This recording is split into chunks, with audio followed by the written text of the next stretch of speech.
Good evening, everyone.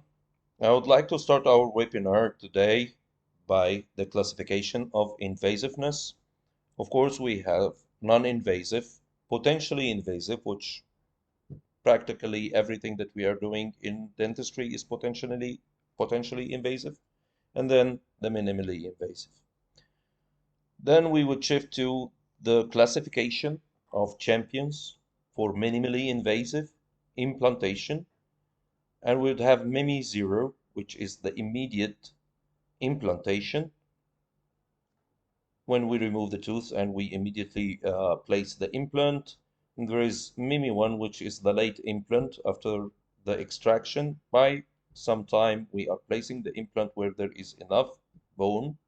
And there is MIMI 2 when there is horizontal defect in bone, MIMI 3 vertical defect, MIMI 4 when there is horizontal and vertical defect, and MIMI 5 would be the indirect sinus lifting according to Summers, and MIMI 6 internal direct sinus lifting, IDS, and it's by Professor Armanajad. I think we will, if we look into literature, we will find thousands of titles that contains minimally invasive. But unfortunately, until now, there is no established criteria for the minimal invasiveness. We are developing every day. We are looking for what's new, what we can do to establish a criteria, complete criteria for the whole procedures, because minimally invasive has to be classified as well.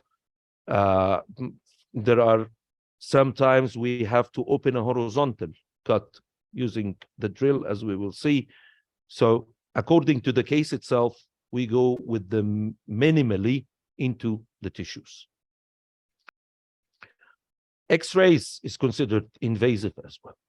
And we can see the excess use of X-rays. And it's also case dependent. I'm marking it here with green because in the first implantology surgery, before or during the placement of the implant, you would need an X-ray for sure. You would need an X-ray like panorama. In some cases, you would need CT in other cases when you are doing horizontal expansion. So each case is, or the X-ray is case dependent, but we don't have to use it on the second stage prosthesis. This is something that we don't need to do because if we want to know about the integration and how the implant is fit with the bone, there is osseointegration, we can do that. And with Champion's implant, the shuttle could be connected to the smart pig and we can measure this with the Usteel device. Of course, it would be nonsense to say that we need to do follow-up for the implant by doing a CBCT or any X-rays, because as long as the implant is steady, it's like it's stable in its place and it's holding its prosthesis, I don't need to do any follow-up unless there would be some complication, something that I would see, some crystal bone loss that would be obvious in the patient's mouth, or the patient would be complaining of any pain in the area. All right. So when we are talking about MIMI and we are not doing any flap, some people would say, I don't have the courage. I'm working blindly. I want to open a flap. But when we follow this, we are not walking blindly or operating blindly inside the bone. Ridge mapping, this is something that we used to do a lot before. And still, we can do the ridge mapping. The low speed use of the micromotor would help me as well. And there is the sensibility and SNP. We will explain what's SNP. And the prosthetic guide, which is also something from Champions, Germany. When we have all this, now we know our way. Now we know how to land into the minimally invasive. This is the SNP. It's cortical navigated implantation procedure. We get the navigation through the cortex, through the resistance of the cortex when we are working with low speed. And usually this is what are doing. We are going a little bit to the lingual side with respect for the lingual nerve, of course, if there was a lot of resorption. And we touch the cortical plate, then we adjust our angle, we go inside, we place our implant. This is what's meant by SNP, the cortical navigation implantation procedure. And we would see exactly, this is the video. This is how we go. We know that we touched the other cortical plate. We adjust our angle. And then we start to go epically to the desired length.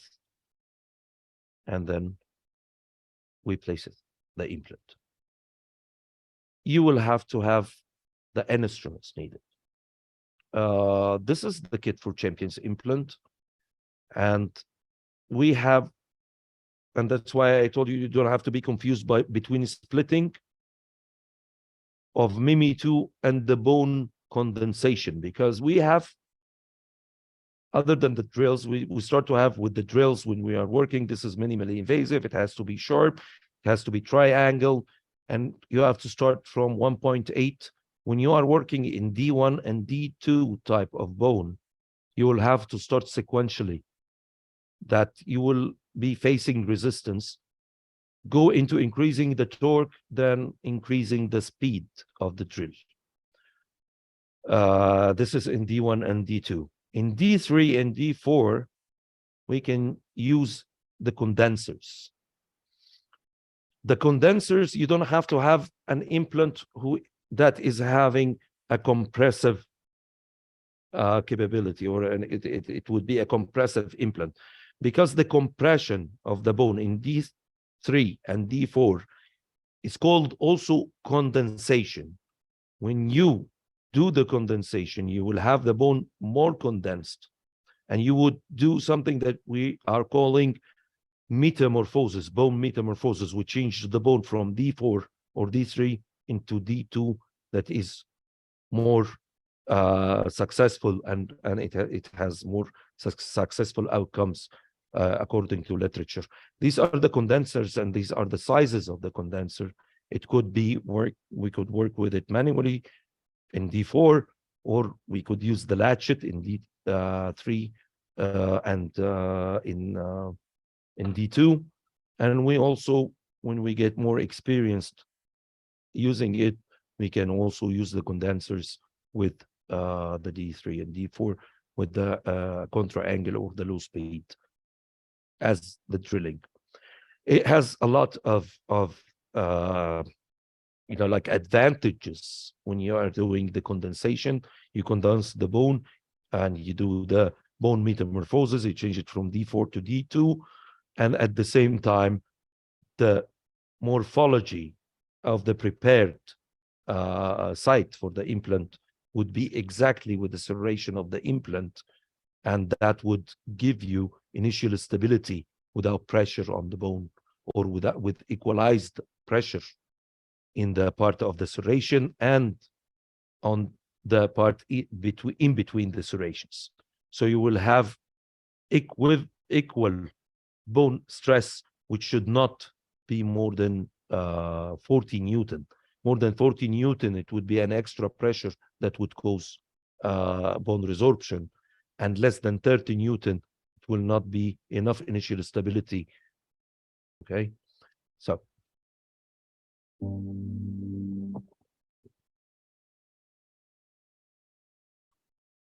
Of course, look deep into nature, and then you will understand everything. This is the minimally invasive. This is MIMI one. Here we can see that I am placing the condensers, because the bone was D4. I was placing the condensers using only the pressure of my finger. I didn't need to do any drill. Again, here, I didn't need to do any drill. I'm using my finger and I'm doing the compression. This is the sensibility we are talking about. You will have this sensation of the bone that you are dealing with, even without making any x-ray. At some point, you will know, okay, this bone, I know that bone, this is D4. And here, when I lost the capability of putting the condenser with my hand, now I know I'm in D3. I will have to use the latchet. And the good thing in the latchet is that it has a torque gauge and it tells you exactly by what Newton or the initial stability, because it has the same morphology as the implant itself. So you will know quite well before placing the implant when or where you are exactly with the initial stability, how many newtons with the initial stability. This is how the implant comes, and this is the package. When you get out the implant, you would find a plastic connection that is working as an insertion tool. That's what we are talking.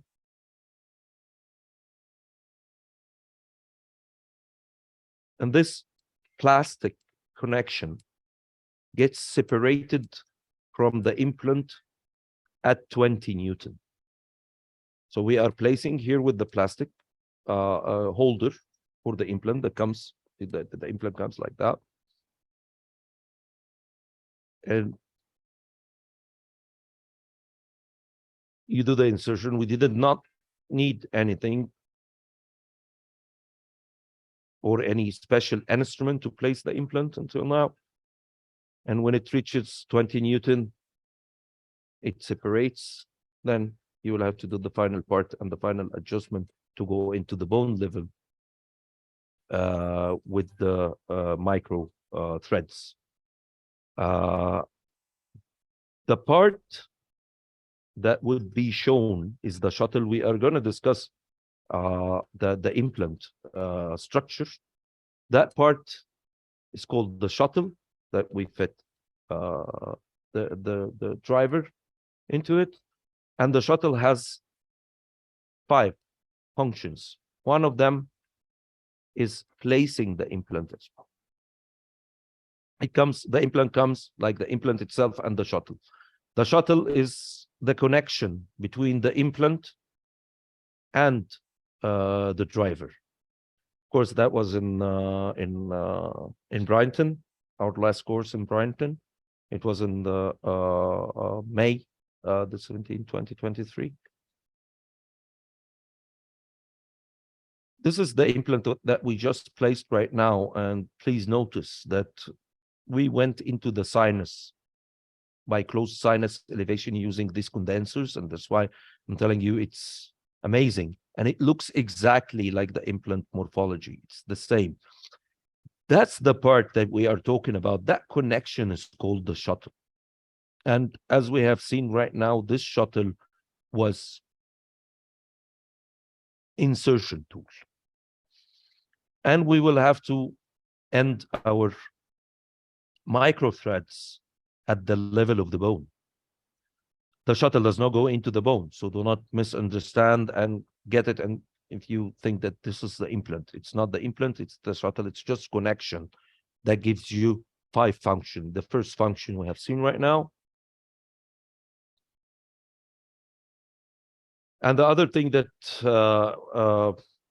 it has, the ingenious thing, is the simplicity that is enchanting. Here is the shuttle, and it shows in the mouth. All what you will have to do is putting the scan body inside the shuttle. So this is the second function with FC. You take your scan, and then you will have it on STL file. There is no surgery. There is no second surgery. When you remove the shuttle, and this is exactly how we remove the shuttle. We remove the screw. This is the shuttle removal. and then we place our prosthesis and we screw it in.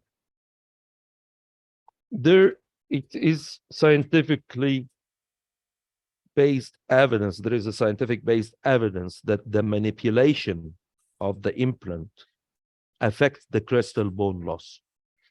When we will have to remove like an abutment, putting skin body, putting the abutment again, sending things to the lab, the manipulation that we do, especially the rotation, is the most destructive force. Screwing in and screwing out something of the implant after its fixation. This is something that you don't need when the shuttle is there. You just place your scan abutment or transfer coping and take your impression, send it to the lab. The lab would have the analog. Lab will prepare the abutment for you. You will prepare the prosthesis on the abutment, and all what you will do is doing the screwing, and that's the patient. So, magic of simplicity, enchantment of the simplicity, that the patient goes inside the clinic. He does not find anything scary about doing the implant. It's just another procedure. Maybe it's much more easier and less in time than doing an endodontic treatment. Like an endodontic treatment usually takes, if it's not one visit, and if, of course, all of us knows the drawbacks of one visit, it would be 2 visits, and usually the 3 visits is the ideal one. So the implant here, we had the first visit, as you have seen in the video, we have done it in less than 5 minutes or 10 minutes maximum. It's just the placement. The second time, everything is ready. You just remove the shuttle, you put your abutment and the prosthesis. It would take 5 to 10 minutes, and that's it. There is no complicated procedure. The patient came into the clinic. He stayed for 30 minutes or 40 minutes in both procedures, and he had what he wanted to have. That would dictate on you which patients are coming to you. Because this is, when you do something like this, time equals money. I reduce this, I charge you this because I can do this. So that would be your selling point inside the clinic. I do something that wouldn't take you any time, wouldn't take you any pain, would reduce your complication, and I'm working with minimal invasive. It's not just in implantology. Now we are going into the name of minimally invasive dentistry. So it's in everywhere. It's everything now talking about reducing the patient time. We already had this, repetition about us as dentists, to the extent that we had some songs and movies of horror about us. So this is something that we don't want to have. Now we would go to the next slide. And the flapless, only the flapless. When we talk about the flapless, this is a publication. This is the Harold Ellis Prize 2006 that Kevin has introduced. And it's about the vascular endothelial growth factor. It's about the vascularization. And it has been proven that the vascular endothelial growth factor augments the healing of the mineralized bone matrix grafts. So the vascularization is important. If we do not remove the periosteum, we will have our blood supply as the same. So we will not need a graft with vascular endothelial growth factor. And this is minimally invasive as well, of course. This is what happens until the vascularization or the healing comes back. And this is one of the reasons that Of course, we will have to do more researches about this. This is one of the reasons that there is definitely a sort of crystal bone loss when you place an implant with the conventional techniques. Like when we were using the conventional techniques, we used to tend to go subcrystal because we are anticipating that we will definitely have crystal bone loss. So if we are doing it with the minimal invasive, we will not have to uh, uh, do it subcrystal, and we don't have to lose any vertical dimension, even if it's a part of a millimeter. This is how we think about it. When you are thinking about 0.1 or 0.2 millimeter that you don't want to lose from the vertical dimension, this is minimally invasive.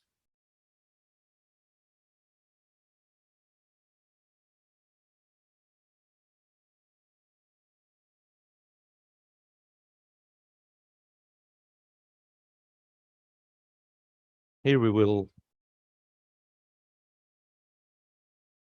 see that was Mimi 1, and this is Mimi 1.0. Mimi 1.0 is the immediate implantation, not immediate loading, immediate implantation. Is that we would remove the tooth and we would put the implant. This is the immediate implantation. We don't have to mix with the two names, of course. Immediate implantation is immediate removal of the root or the teeth or the tooth, and immediate placement of the implant. Immediate loading is after placing the implant, either conventionally or immediate, that we will put the load or the temporary immediately. And here we prefer to go about 1 or 2 millimeter epically, that we will have initial stability. And of course, we use our condensers. We all know that the anterior maxilla is the least dense bone area. Sometimes when we do Mimi 2, we don't use the shuttle. We do healing screw and close on it, because the healing it's a very important area to work in. Of course, because of the aesthetic, and at the same time, it's the less dense one. And of course, again, we will talk about the plastic part that separates at 20. That gives you indication beginning that where you are with the stability. And that's, of course, other tooth. Of course, we have seen that we extracted the teeth. Usually when we extract the teeth, we throw it away. But with the minimally invasive, with the thinking of the champions, tells us that we can use that extracted tooth and we can use it. How? What can I do with that extracted? Here comes the smart dentine grinder. It's a smart idea. And we will see it that now we place the two implants and we will adjust. Of course, here we will have to adjust that it would be between 30 and 40 Newton, not more than 40, preferably not less than 30, but of course not less than 20 by any means, that you will have the implant stability with no pressure on the bone. The implants were placed with no pressure on the bone. And this is the smart dentine grinder. That's the tooth that we have extracted. You do the cleaning with the high speed. You put it inside the grinder. You do the grinding. And then you will have your bone graft. We are putting autogenous bone graft. That's a cleaner. It comes with a kit for every patient, that you will have the graft from the teeth that you usually had to put on the right basket, that it would be burned. So it's minimally invasive even for the environment, that you will not have to throw anything. You can use these teeth. Of course, if it's endodontically treated, you remove the gutta-perca from inside. And this is another thing. This is the blood stop. Sometimes, like in this case, we use it like a membrane. It like here it is adapted. It reacts with water, and it becomes transparent, gelatinous, and it stays between 3 and 5 days until the epithelium closes completely on your wound. This is also one of the things that I got introduced to through Champions. And this is how it would be like.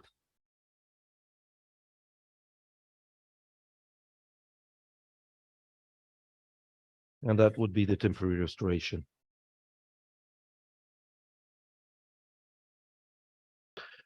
Finally, we will talk about the Champions implant and how the structure is. And this is a picture from the factory in Germany. And this is Future Dental Academy. It's in Flunheim, near Frankfurt. And that's the prices that Champions implant won, and it won Best Innovation Award in 2013. It was from Census, and it was in Dubai, in Eric, in 2013. Armin delivered that prize. That's in 22-24. That's Clean Implant Foundation. These are the prices that they won because of what we will see right now. These are the sizes that we have. Of course, we don't have 6.5. We don't have more than 5.5 because we are going into the minimally invasive. More than that would be for no reason. So we have 3.5, 4.5, and 5.5 diameters, and the length from 6.5, 8, 10 until 16. Here we go to the shuttle and the function of the shuttle. And this is the patent of Champions implant. And this is what does for us. It's sorry, this is the shuttle, and we will talk about the shuttle in the next one, but we will talk about the implant itself. The implant has platform switching. I prefer that when you are using any kind of implant, you would look for the platform switching. The micro gap between the shuttle and the implant is 0.6 micron, according to research that has been done in Germany. The V-shaped threads that we have, and the angle 9.5 in a double cone internal hex. That's, of course, to reduce the rotation. Both of them are to reduce the rotation. Let me go back to the 0.6 micron micro gap between the shuttle. There is no gap between the shuttle and the implant, and consequently, there is no gap between the abutment and the implant, and that would reduce the crestal bone loss due to any leakage of infection. And because that's where we have the problem. It's made of titanium grade 4, type 4, cold formed by milling. And here, because a lot of people will tell me, yes, we use the minimally invasive technique. We don't do any flap. And I can put the gingival former there, and it would act like the shuttle. Okay, that picture is not from Champions, and if we concentrate in that picture, we would find that the only thing that is shown here is the part that screws the gingival former to the implant. And the platform of the implant is covered by gingiva. In this case, you will definitely, if you find something like this, definitely the abutment will loosen within 3 or 4 months because of the gap that we were talking about. That gap there will be tissues in between. The patient will complain from some pain from after the placement because of this engaged tissue between the abutment and it would be necrotic, and then it would cause infection. So having an implant system that is adapting the minimally invasive and having the development with the minimal invasive all the time is something that you should use, or if you find something that does this, you use this. The shuttle is a surgical site closure. It's an insertion tool, as we said. And also it's a closure for the implant site. And closure for the implant site, this is with the patients with any discrepancy in bleeding tendency. And when you are placing the implant directly, you will not need to do any control on the medication that they are taking, like aspirin or Marivan or whatever. You will not need to do that because there will be no bleeding, because you will be placing the implant as we have seen. It acts also as a gingival former, and the attachment of the smart pig, like in that case, or in this research that we have done or we are doing, we can see the stability of the implant. Is the implant now 65 to 70 that we can load it now or not without having any kind of X-ray? And also, as we have seen, it's an impression tool as well. And of course, it has the nano roughness. It promotes the absorption of the protein and adhesion of osteoblasts, and hence it improves the osseointegration. This is how it looks into the microscope. Of course, we will have to skip this because we are getting into time now. And we want to have more interaction and questions. And this is, by the way, it's one of the series. We will discuss everything in detail in a series about minimally invasive that we are planning to do. And I think Kevin will tell you about it. Here is the abutment and the variability of the abutment. And this is one of the most important things, is that we are having the gingival height. Whenever you place the implant, you will have the gingival height accordingly, but you will have maximum of 5 millimeter gingival height, which we do not prefer, because the normal, we don't want to go away from the nature. The normal gingival sulcus would be a maximum of 3 millimeter. More than 3 millimeter are sometimes considered as a pocket. So you go to use the 3 or 2. 1, we do not prefer that if we lose any crystal bone loss, it would be aesthetically not okay. So you go between 2 and 3 gingival height that survives much more. The angulation as well. When we look into the angulation, we have 0, 15, 22.5, and 30. Please do not go into the 30. But sometimes the case would dictate on you that you would use the 30-degree.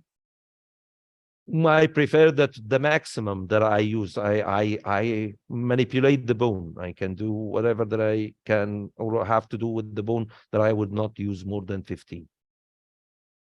And this is the solid abutment, and sometimes I prefer to use it in the posterior teeth, that I prepare it as the tooth and take the scan, and it would be like the normal crown preparation. That one is also maybe one late after extraction, as we have seen from uh, how it looks. It was a recent extraction. Actually, it was about a month or so after the extraction of the tooth.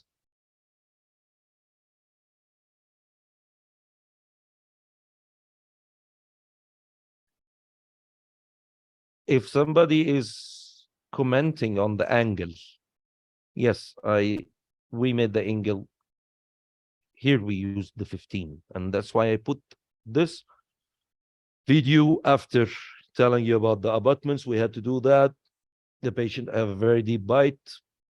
We wanted to have clearance between the upper and the lower, that we will not put load on the abutment.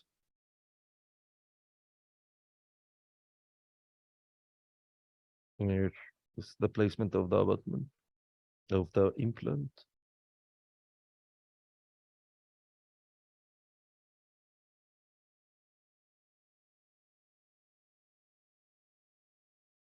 As you can see here, it's a little bit down with the shuttle, because here we're expecting more bone resolution because it was recent extraction. So we were expecting more resorption. And this is the temporary, and this is how the patient goes out of your clinic in less than 15 minutes. Of course, there will be a scan before to prepare the case. I mean the temporary restoration. That's the Mimi 2, and we are now no worries. We are almost done, and that was just revision for what we were talking about. This is Mimi 2, where we do the expansion. Here we are separating the two cortical plates in order to be able to go between the two cortical plates. And that's the bone spreader. And this is what we are talking about, the sensibility. We sense that we did not damage any of the buccal or lingual plate. That was a D1 patient. So in D1, you will have to go with the 1.8 and 2.3, because you don't want to place the implant under tension, or there will be any pressure on the bone, because the bone responds immediately to pressure by resorption. And this is what orthodontic treatment is all about. The orthodontic treatment, they apply force on the teeth from a direction that they want the tooth to move. It will resorb from here and deposit from here, and the tooth will move in its place. You have to be very careful with D2 and D1, because the bone would be very brittle and would be very hard. So you will have to go sequential in the drilling.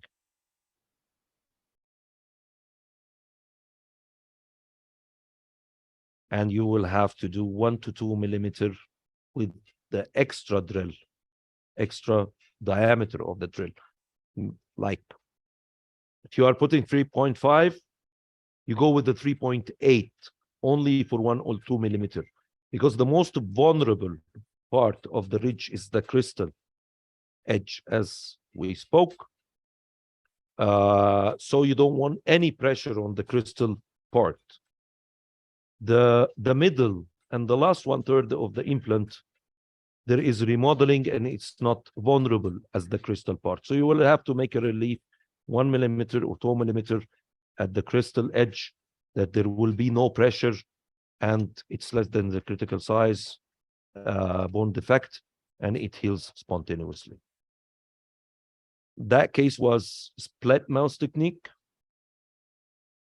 and we are putting the implant, 3 implants on both sides at the same session, which is something that, of course, if we are doing the conventional, we will not be able to do that.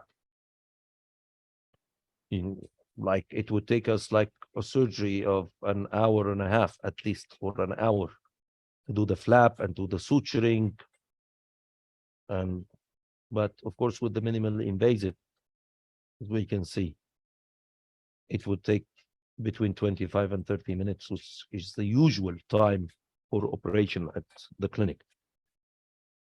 Usually, this is the way I work in my clinic. I don't take an appointment for more than 45 minutes under any circumstances. And if I have to exceed 45 minutes, I would have to give the patient 15 minutes rest between the two 45 minutes. You cannot work for the patient more than 45 minutes without a break for